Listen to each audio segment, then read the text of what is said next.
আমার একটা ভ্যান হারিয়ে গেছে। তারপরে মন্ত্রী মহোদয়কে আমরা জানাইছি। তারপর মন্ত্রী মহোদয় বলছে যে এটা ঠিক আছে, আমি ভ্যানটি দিব।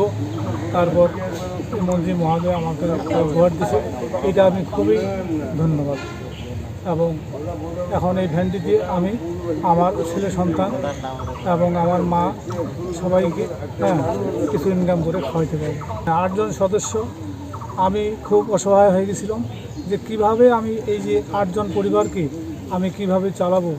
তখন এটা আমার খুব কোনো উপায় ছিল না। আমার সারা জীবনে এটা আমার মনে থেকে গেছে। নীল মজাদার গোলমার্ক বক্স, কুরমুরে বাইটে ফুরফুরে লাইফ।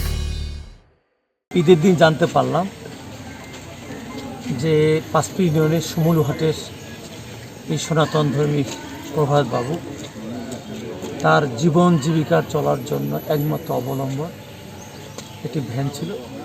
সে ভ্যানটি চুরি হয়ে গেছে এবং সে জিডিও করেছে, কিন্তু সেই ভ্যান এখন আর উদ্ধার হয় নাই।